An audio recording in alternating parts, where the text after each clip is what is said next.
Welcome to That's What She Said, where we'll spill the tea on women empowerment in the Great Lakes Bay region with your host, Christiana Malacara. Hi, everyone, and welcome to That's What She Said with me, Christiana Malacara. Thank you so much for hopping on, all the ways that you can. If that's radio, if that's podcast, if that's online or on social media, I appreciate you coming in and investing in yourself each and every week.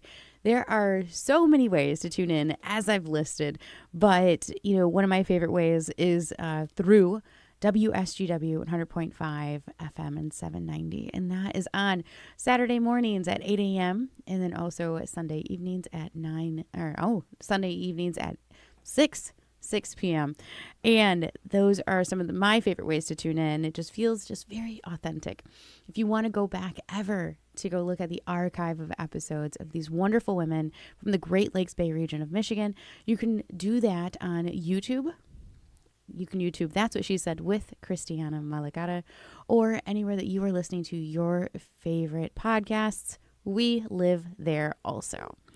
So I am just thrilled to have this opportunity to speak with you every week. And it's just one of those things where I get listeners sending in messages or emails. And it's one of those cool concepts of I'm living in someone else's village, and sometimes without even knowing it. And that made me curious of, does that happen in real life? I know we're in real life right now, RIL, right? We're in real life. But the thing is, it's virtual for me. It's virtual for me. But are we living in someone else's life still?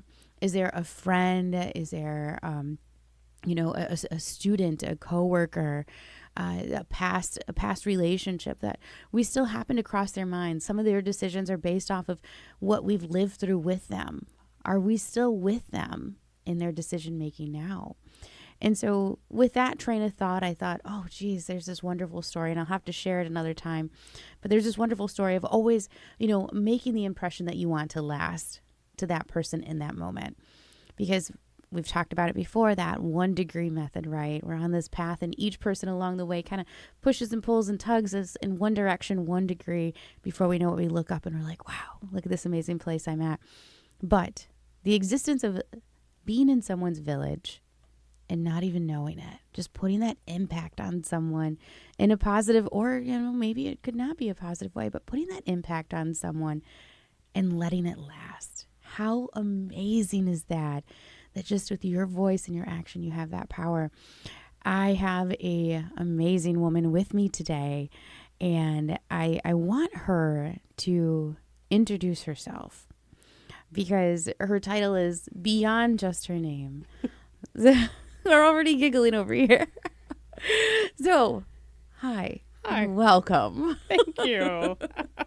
Thank you so much for coming on. Absolutely. And I, like we talked a little bit before I hopped on with you, was you're on my list, and it was so exciting when I was like, check. I get to put a line there and say, we've had you on. Yeah. So if you don't mind introducing yourself and how the community might know you. Sure. Yeah. So I am Dr. Malynnda Stewart, and I am the CEO and founder of Compassionate Navigation. I am the host of Communication Compass podcast. I was a communication professor for 20 years and then decided that I wanted to do more. I wanted to get into the communities. I wanted to help individuals navigate the difficult conversations that we have. So I've spent a lot of time working with individuals and families and universities and hospitals, really decide how we can prevent conflict from happening, how we can, navigate conflict when it's happening. How do we have those conversations that we do not want to have? And how do we work through when they are, kind of put in front of us?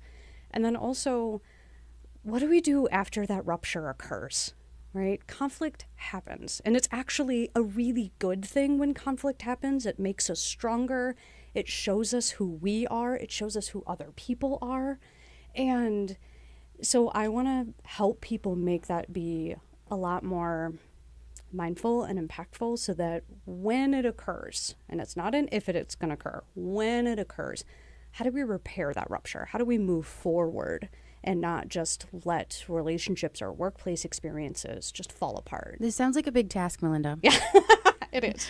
It sounds It like is. you bit off a lot to chew there. A little bit. Was this something that you've always wanted to do? Did you wake up one day as an 11, 12-year-old like, you know what I'm going to do? I'm going to talk about conflict. How? What happened? Well, probably not.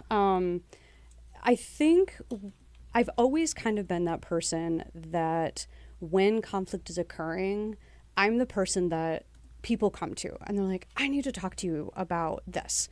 And I'm a really good listener. I am full of empathy. And so I've always been somebody that could ask the questions to get the seed planted. So as a professor, I always had this idea of, you know the cliche, you can't lead a horse to water, or you can lead a horse to water, but you can't make it drink. Yep. I salt the oats.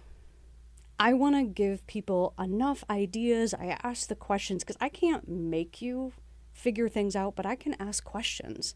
In a lot of ways, that plants a seed to get you to think about it. So I'm not telling you what to do. I'm just saying, all right, well, what are your thoughts on this? What would that look like? Okay, so I'm kind of having flashbacks here to a guest that we had. And she was talking about, when to ask questions. There's this just gut instinct where it's like, whatever the issue might be, I should ask about that. Or, let's paint the picture of, we're in the classroom in third grade and teacher says, did everybody understand? And everybody looks around, hands down, and then one little brave soul in the back is like, I had a question. That was me. And then everybody else is like, thanks for asking. Yeah. Right? So I'm what the elephant finder. If there's an elephant in a room, I'm the one that's going to go, hi, there's this elephant. Like, can we talk about the thing that I can tell your face is saying? You're looking at the elephant, but you're not saying the elephant. Yeah. I found out when I was about 38 that my elephant seeing ability is actually because I'm neurospicy. I am autistic and ADHD, and I didn't find out till I was about 38. Okay. We have doing research in that area. Okay, that's exactly it. Okay. There's a lot of branches out right now. Yeah. One, what's the name of the organization again? Compassionate Navigation. And the main goal is to help people navigate high-stake conflict. And in your mid-30s, you were studying, and you read, and you're like, wait, this is me, ? Yeah, there was a list of, I was doing some research during my sabbatical to develop a neurodiversity center for my university. Can you, for those who may not understand neurodiversity, what is that? So the idea behind neurodiversity is that not all brains work the same. And I love that framework because I think it's very inclusive and it allows people to realize that, just because I look at something or I approach something one way doesn't mean that that's the normal way to do it. But neurodiversity can include autism, ADHD, Tourette's, and a wide umbrella. But basically, the way that I look at it is that our brains are just wired and do different things. I should add my focus while I'm a communication professor. I also have a deep seated interest in interpersonal neurobiology, which means I study the way that the brain reacts within our body and way we have conversation. So like my mantra, you were asking me about that earlier, is that communication is preventative medicine. The way that we talk to each other, the way that we talk to ourselves has an impact on us physically and mentally. So I want people who interact with me to be mindful and to be thoughtful of how are they communicating and how do we give people skills and tools, no matter what kind of mindset they have, to improve that communication. Okay, we're going to branch that way, but we're coming back to this. Too much. We're coming back to the self-diagnosis that led to a diagnosis. We're gonna put a pin in that. So, as women, our minds are flourishing at all moments, and this could be across the board. We're at work, but we're thinking about what's for dinner. We're thinking about what's for dinner, but what do we need to add to the grocery list? Yep. At the grocery store, forgot the list at home. Yep. Right. And you're saying that there's tools of communication. I'm throwing out my opinion here. Communication internally with yourself is, I want to say, the most important way to communicate. Yeah. The most important person to communicate to is you. Yeah. What are some tools that you've learned that women can best communicate with themselves? We are our own worst enemies. And we all know this. Like, I hear this so often that the things that women say to themselves, they would never allow their best friend to say to themselves. Right? If your friend, you drop something, you're like, oh, you moron. I'm the friend that's going to catch you and be like, oh, excuse me? No, you did not just say that about my best friend. Because my best friend is not a moron. Yet, how many times a day did I say that to myself? Yeah. And so I heard about this at some point, that for every negative thing you say, you need to give yourself 3 compliments. And I started doing that with my students. And I'm like, no, you will not talk about my student that way. And now we're going to all sit here and we're going to listen to you compliment yourself in 3 ways. Do they do it? They do. They roll their eyes and they think it's silly. But it's funny, I'm a child of the 80s. And I used to think quicksand was going to be a much bigger problem. Like, all the movies that I watched, there was quicksand. Yeah. Like, Princess Bride. Child of the 90s is tornadoes for me. So yeah, okay. Yeah. So I always thought it was going to be quicksand. But what I have found out is that the quicksand that we get trapped in is our own thoughts, our own ruminations, the negative things that we're saying to ourselves over and over and over again. And we believe them. And that impacts us on a cellular level. So women are so quick to berate and put themselves down and call themselves names, and that has an impact on us. So that's one of the big things of, like, we need to be nicer to ourselves. We should be our best friends. We should be our biggest cheerleaders. And when we aren't able to do that, that's when we need to reach out to our friends and be like, I need you to pull me out of this because I'm stuck right now. Pull me out of the quicksand. Yeah, pull me out of the quicksand. I like that tool.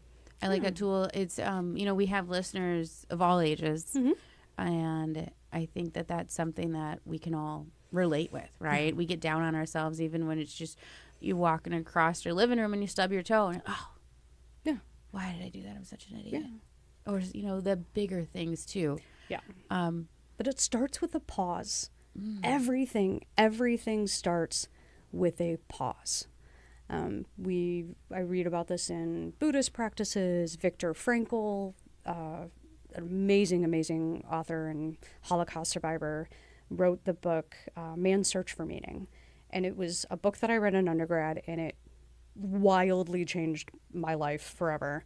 And in it, he talks about the power of the pause. And there is such pause in just stopping, taking a breath, and looking at the neuroscience. What's fascinating to me is that those gut reactions, those initial first thoughts that we have, they're almost always wrong first. Like, our first interpretation of anything is always wrong. Okay. So to quote Anne Lamott, the first draft is always This is true. The shitty first draft, right? So true. So we can't respond to that first response, that first interpretation. We have to pause. That first response triggers our brain and typically is going to tell our brain we're in danger. So the example I always use, if you get a message right now that says, hey, we need to talk. Oh God, you're probably going to feel that. What immediately comes to mind, right? And it's probably fear, because our bodies are meant to keep us safe. But that first reaction, if we respond immediately to it, we're responding to that wrong interpretation. So we take a breath. It only takes us 90 seconds to push through that initial interpretation before we can go, okay, wait a minute, hold on. What do I know is accurate? So just take a breath. Ask yourself, what do I know to be true? What do I know to be true about that person, about the situation, whatever it is? And then respond to that.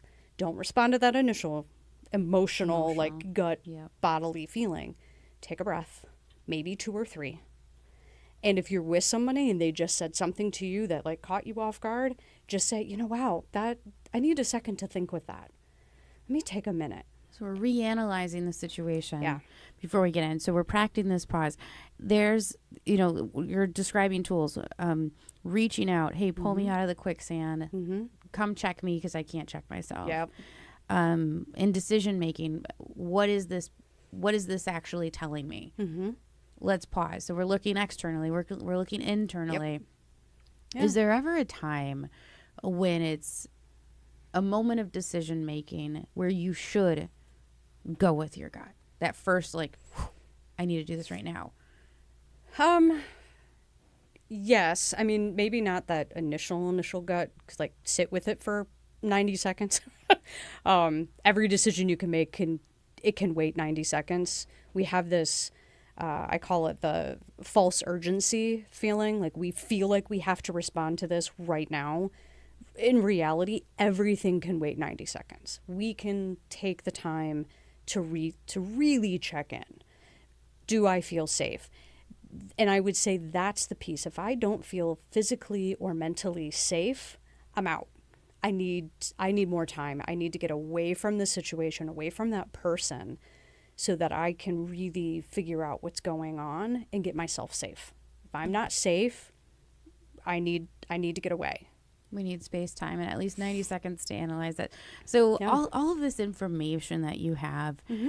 it's you're pulling it from different places. It's you're tell me where. You named a few books. Is there are there studies? Is there that you've analyzed? Or is there studies of your own? How are we getting this information together? Yes. All the things. So Love a it. lot of this comes from, decades of communication research, decades of, I think one of the big, if you want to get into interpersonal neurobiology, Dan Siegel's work he's one of the main people that do this work. But it's coming from both hard science and social science, which is what makes my perspective unique. And it comes back to the whole autistic thing. Is I've always been fascinated with the social science, like why we say the things that we say, why we do the things that we do, how we make meaning. But that was never enough. I always wanted to go, okay, but why? I was the but why kid. But why? Tell me why. Tell me why. And so I started looking at understanding what is actually happening in our brain. And that started about 25 years ago. I was doing some training to be a first responder for domestic violence and sexual assault. And in that training, they talked about how when we are going through a very traumatic experience, like sexual assault or domestic violence, our brain, to protect us, pumps out all sorts of different chemicals. And that's why some people fight. Some people just pass out. Some people laugh through the experience. And we always like to say, oh, I'm a fighter, I would do this. Mm-hmm. You get zero control in that experience. Your body and your mind are taking control of what's happening around you. Yes. Essentially, you're just here to watch. Pretty much. In some cases. Pretty much. So there's this personal experience portion that we've brushed on a couple times here. You said mid-30s, and I'm picturing it and looking through a book and you're studying and you're like, hold on, is that a description of me? Yeah, so there was this article about like the 12 signs of autism in adult women. And like I said, I was doing this research to create a program to help faculty help our neurodiverse students better. And I am a big fan of therapists and therapy. But I read this and I went, okay, I feel attacked. Because that's me. So I took the article, I brought it to my therapist, and I went, why does this feel like me? And she looks at her notes and goes, well, yeah, of course it would. Oh. I'm like, wait, what? Wait.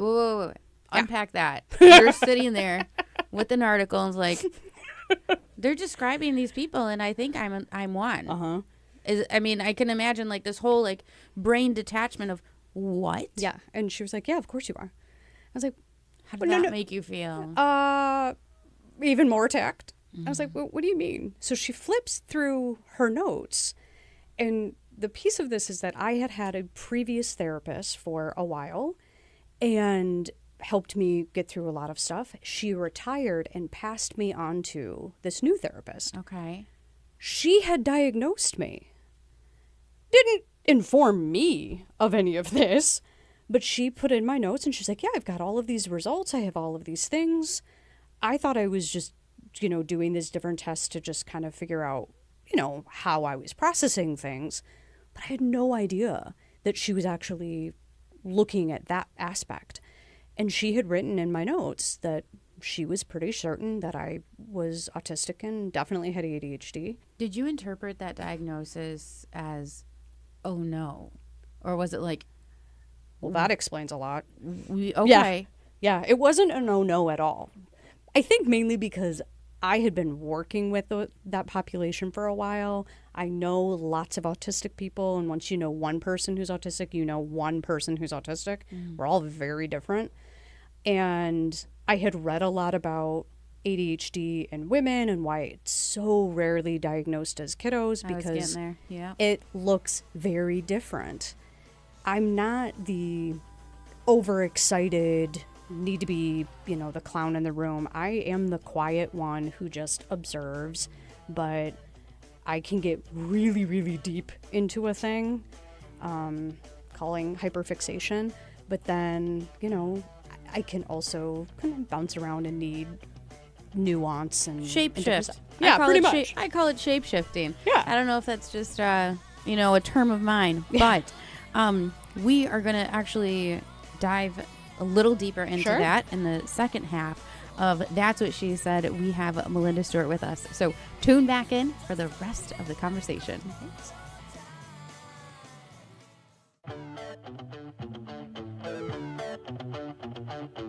That's What She Said with Christiana Malacara is back. Now let's spill the tea.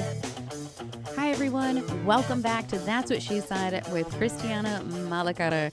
That is I, and I have a much cooler woman in the room with me.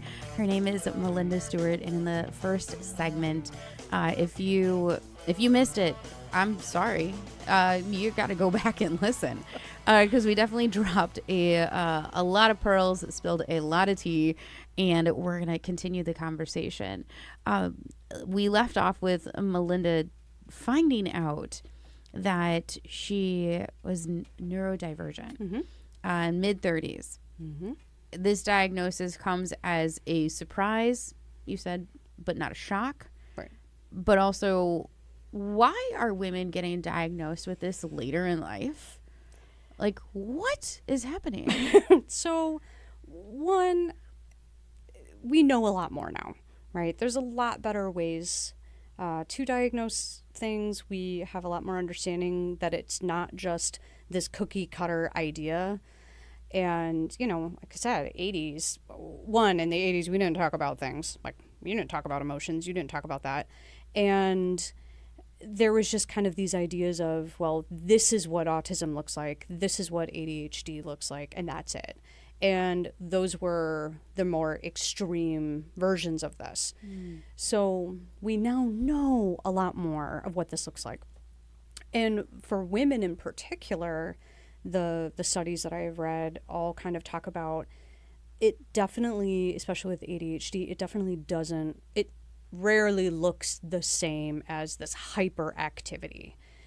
That's not always common for women. So a lot more people are able to talk about the things that they're experiencing. There's a lot more knowledge out, a lot more conversation happening in social media, so it's a lot easier to talk about things.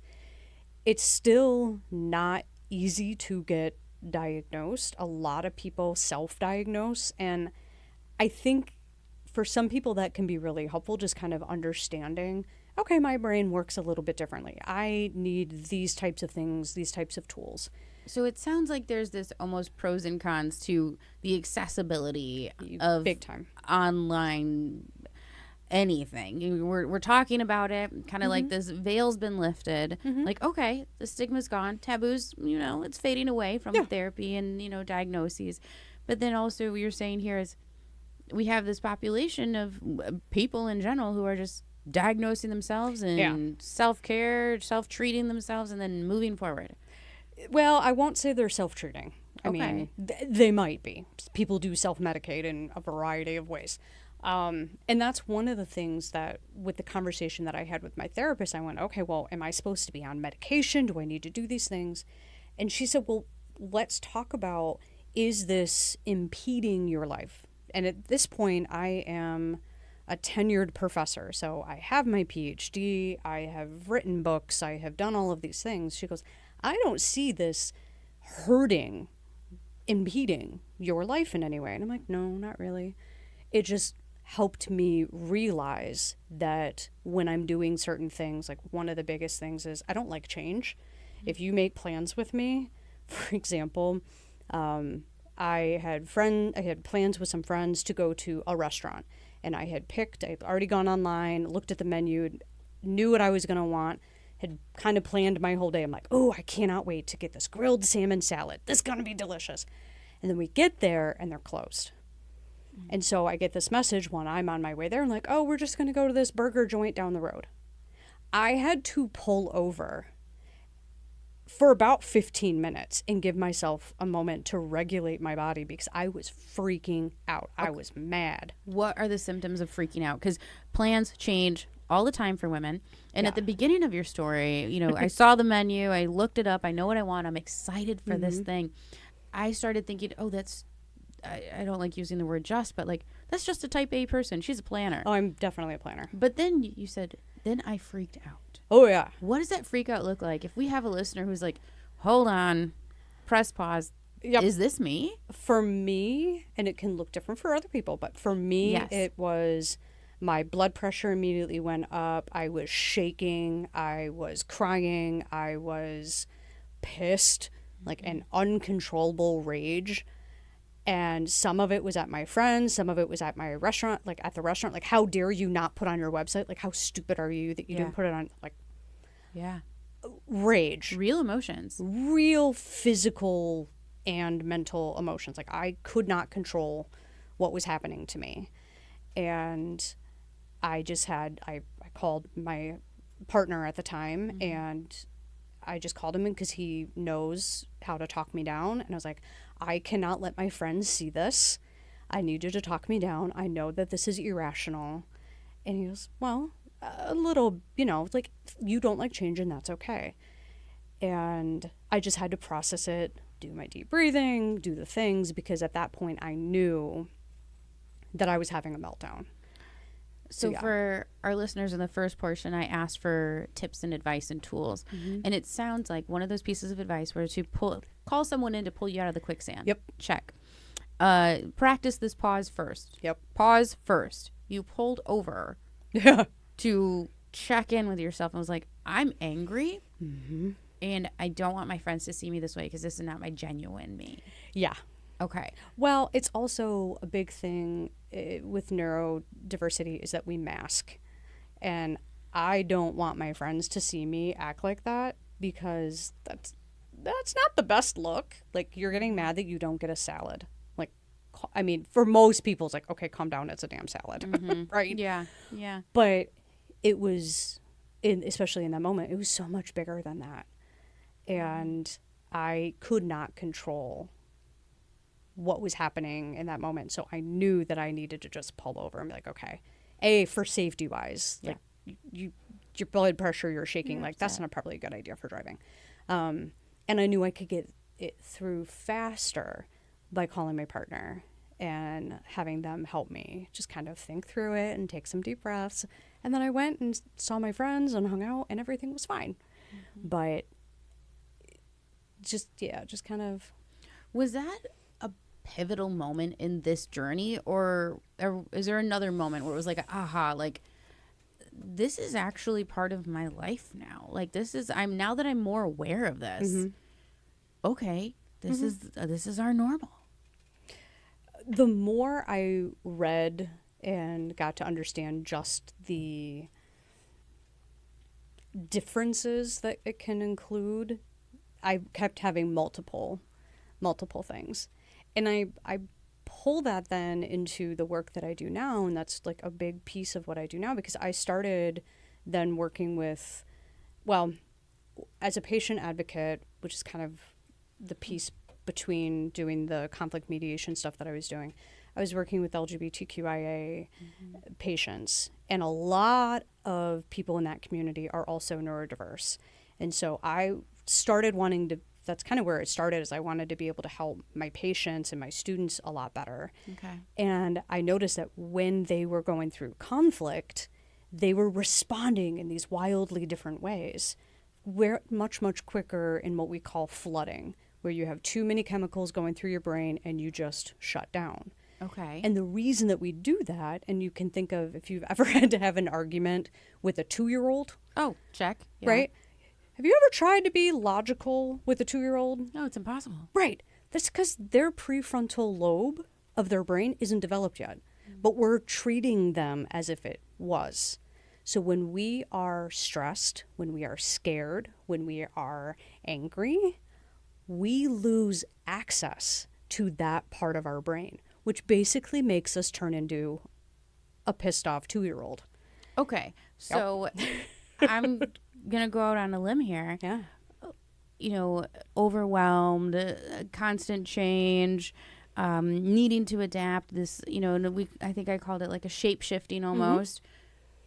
Women do that all the time. All the time. Even if we're tasked with one item to accomplish at work, there's still these shape shifts within a day, a week, a month, a year, chapters of your life. How and what is the best way to adapt, to be able to kind of clock in with that front lobe and just say, let me make this decision. Let me do this. Let me not have to pull over so often. That's where that pause comes in. As soon as you start feeling that. So let's say we're going to go from 1 to 10, right?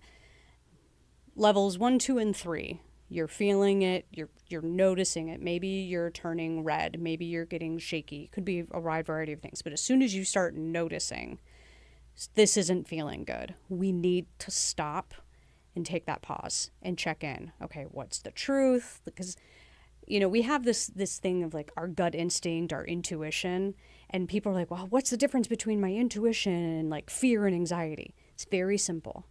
Your intuition whispers. It's this quiet knowing that you have. Fear and anxiety scream. So if your brain is screaming, you're in danger, blah, blah, blah, this isn't right. If it's really loud, it's probably fear and anxiety. So that text message of, you know, we need to talk, that sets most people's brain to screaming. That's not intuition, that's something wrong. That's fear, that's anxiety. So when I hear that screaming, I know that that's not real. So I have a bracelet that I wear all the time that says, I don't know if I have to beep, I'll beep myself. Your anxiety is a beeping liar. And I wear it every single day because I needed that physical reminder for a while that when I hear that screaming, pause. What do you actually know to be true? Has it helped you, the pause, and how? I use it every single day. And everyone that I train, all my clients, every training that I give, just about every episode of my podcast, I talk about the pause. And it really, really, really does help because it gives you a second, those 90 seconds to go, what do I know is actually true? Right? Yes, this is scary. Okay, cool. This is scary. Why is it scary? What's the worst thing that could happen? What's the best thing that could happen? Can anxiety stir up while you're checking what's true and what's not? Possibly, but I feel like for most people, it starts with anxiety. Okay. And then you can either feed it. So when we react to that initial thing and we just feed into it, we listen to it and we respond based on that, that's when we're going to flood because we're feeding into it. We're giving it more energy. We're feeding, oh yeah, that's right. That could happen. I could do that. I could fall into the quicksand. The reality is I've never seen quicksand in my real life except for, the stories that come up with my head. So when we feed into it, we flood our brains and then we lose access to the prefrontal cortex. So that first 1, 2, 3, we can calm that down. 4, 5, 6, okay, we're going to need to take a walk. Like we're starting to feed into that a little bit more. We're going to need more time. By the time you're flooded, let's say 7, 8, you're starting to lose access to parts of your brain. What does that look like? You're just spiraling in rumination about all of the bad things that that could happen, and you are less able to think about what's real. You're just ruminating on all of the things that the anxiety and fear is telling you. And it's going to be harder for you to reach out. It's going to be harder for people when they are giving you advice. All you're going to keep doing is think about, well, no, but no, but no. It could be this. It should be this, whatever. And, you know, there's a great Buddhist saying that depression lives in the past, anxiety lives in the future, peace is in the present. So if you're spiraling with the woulda, shoulda things, like, but what if this happens? You're in anxiety mode. You're absolutely... We're not in the present. You're not in the present. So taking that breath and saying, okay, what do I know to be true? I am physically safe right now.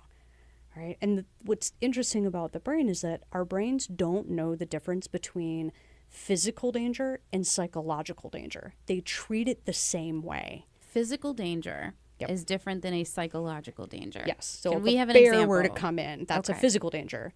But our brain treats a bear coming in the same as getting a text message from somebody saying, we need to talk. It puts that same level of, uh-oh, I'm in danger. What's going to happen? And if we feed that idea, then And I think it takes over. I think women know for the most part is, you know, that analogy of, you know, is the grass greener on the other side, right? But then it turned into, I don't know, the grass is greener where you water it, Yeah. right? I love that. Yeah. So it's, you know, where you're standing, I'm gonna water here. And what that here looks like might be that fear, anxiety. What that here looks like might be happiness and peacefulness and joy and living in the present. So I guess it just depends on what we're standing in. So being a neurodivergent person in this population, working and making this part of your life, essentially, internally and externally. My question is, many women have goals that we haven't met yet, or this, in the future, I want to do this. But then we have the bear, right? We have the text message. We have these blockers. How is it that we can set and reach a goal that's long term, but have these barriers day to day? One, accept the fact that you're always going to have barriers. There's always going to be challenges.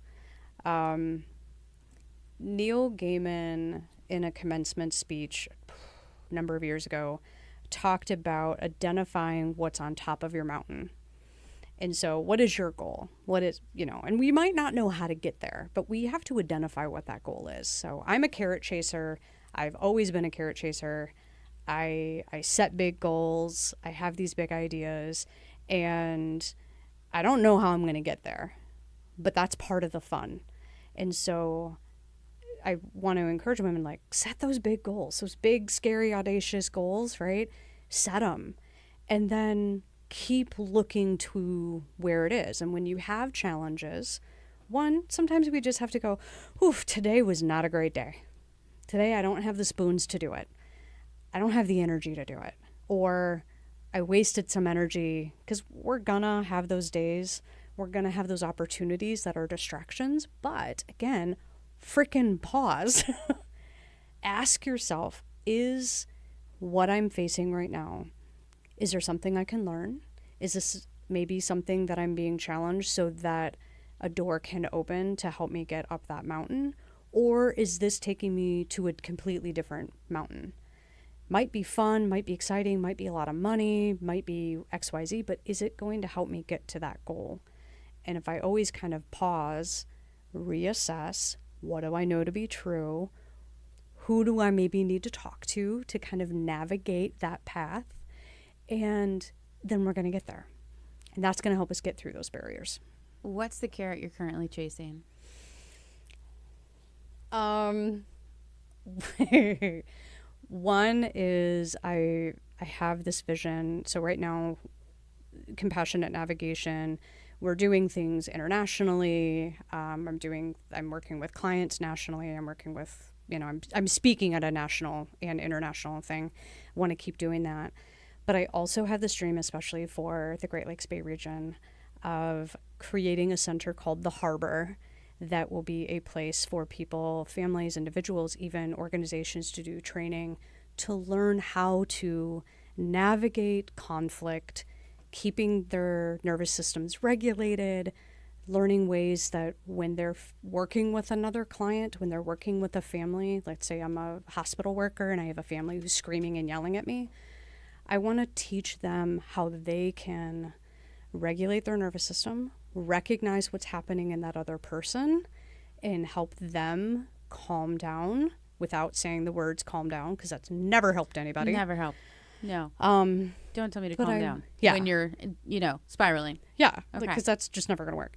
But so the harbor is just going to be a location that people can come and learn how to do those things. That's one of them. That's one of them. That's one of them. So these mountains, right, that women come across, and we build on our own, honestly, right? These ideas that we want to achieve, these always, and not always, I guess I shouldn't use that word. Sometimes it takes a village. I started out talking about, we put impressions on people, and how long does our impression stay on someone beyond us moving past them? Who is it in your life that has inspired you to have this large self-regulation to reach the carrot? So many people. So my mom passed away when I was 9 years old. And I learned at 9 years old that you are not guaranteed tomorrow, right? So that drastically shifted how I look at anything. So I set goals. I tell people every day that I love them. I used to tell my students all the time, like, you would never leave my classroom without me being like, all right, y'all, have a great day. Have a great week. Love you lots. Go crush it out there. And I remember one of my students stopping me and saying, like, why do you tell us that you love us all the time? And I was like, because I recognize that this may be the only time that you're told that you're loved.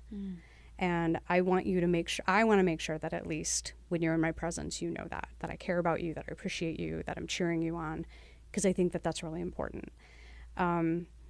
That's beautiful. Thanks. And that's also beautiful in the act that you had a student ask, right? Yeah. Why is this important to her to tell me this every day? And that's so valid also. The act of I love you. I recently saw a post somewhere and it said, say I love you and make it weird.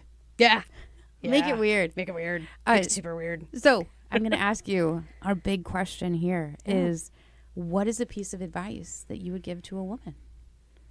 I mean, obviously, just pause, be nice to yourself, ask yourself the questions. Don't be afraid to make it weird. Like, you're going to be weird. Like, especially neurospicy, I have every day, I'm like, don't be the weirdo, don't be the weirdo. And as I've gotten a little older, I'm like, you know what? I'm just the weirdo.